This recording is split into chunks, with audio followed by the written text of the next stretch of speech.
Arthur Ashe adalah petenis kulit hitam dari Amerika yang memenangkan 3 gelar juara Grand Slam, US Open tahun 1968, Australia Open 1970, dan Wimbledon 1975. Pada tahun 1979, ia terkena serangan jantung yang mengharuskannya menjalani operasi bypass. Setelah 2 kali operasi, bukannya sembuh, ia malah harus menghadapi kenyataan pahit, terinfeksi HIV melalui transfusi darah yang ia terima. Seorang pengagumnya menulis surat kepadanya. "Mengapa Tuhan memilihmu untuk menderita penyakit itu?"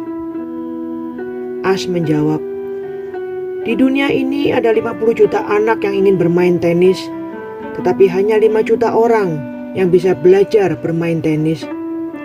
Hanya 500.000 orang belajar menjadi pemain tenis profesional. Hanya 50.000 datang ke arena untuk bertanding. Hanya 5.000 orang mencapai turnamen Grand Slam, dan hanya 50 orang yang berhasil sampai ke Wimbledon, dan hanya 4 orang di semifinal. Hanya 2 orang yang berlaga di final. Dan ketika saya mengangkat trofi Wimbledon, saya tidak pernah bertanya kepada Tuhan, 'Mengapa saya, Tuhan? Mengapa harus saya memenangkan pertandingan ini? Mengapa harus saya yang menjadi juaranya?' Jadi, ketika sekarang saya dalam kesakitan, tidak seharusnya juga saya bertanya kepada Tuhan, 'Mengapa saya, Tuhan?' Sadar atau tidak, kerap kali kita merasa hanya pantas menerima hal-hal baik dalam hidup ini. Kesuksesan, karier yang mulus, dan kesehatan. Ketika yang kita terima justru sebaliknya, penyakit, kesulitan, dan kegagalan, kita menganggap Tuhan tidak adil, sehingga kita merasa berhak untuk menggugat Tuhan. Tetapi Arthur Ashe tidak demikian. Itulah cerminan hidup beriman. Tetap teguh dalam pengharapan, pun bila beban hidup yang menekan berat. Ketika menerima sesuatu yang buruk, ia mengingat saat-saat ketika menerima banyak hal yang baik dari Tuhan. Itulah rahasia mengucap syukur. Itulah rahasia hidup beriman. Untuk dapat mengucap syukur, kita harus memiliki kepekaan terhadap anugerah Tuhan yang masih disisakan bagi kita. Bukan hanya menyadari kesulitan, kehilangan, penderitaan yang sedang kita alami.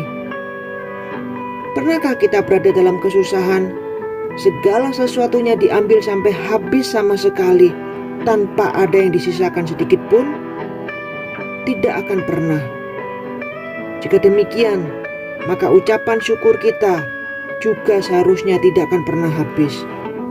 Bersyukur seharusnya juga bertumbuh, bukan hanya mengingat apa yang masih sisa, bukan hanya melihat berkat-berkat Tuhan yang diberikan kepada kita, tapi seharusnya bertumbuh lebih setahap lagi ke tingkat yang lebih atas, yaitu karena mendapat diri Tuhan itu sendiri.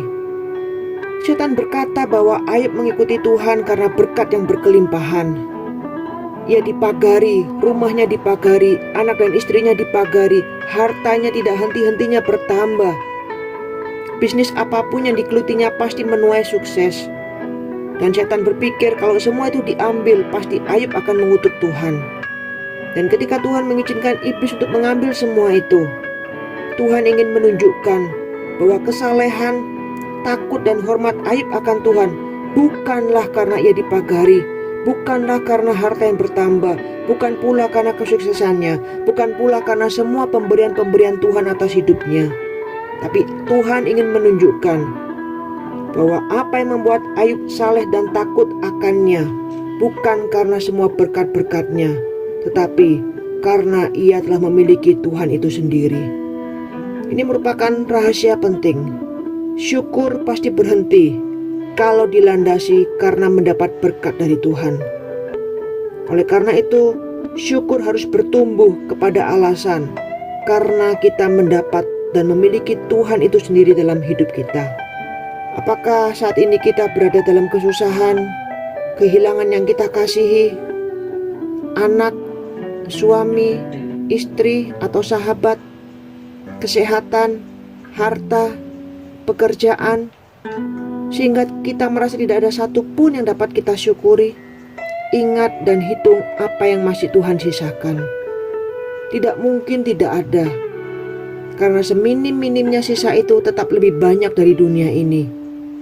Dan dalam Kristus kita harus ingat bahwa kita telah mendapatkan Allah pencipta itu sendiri.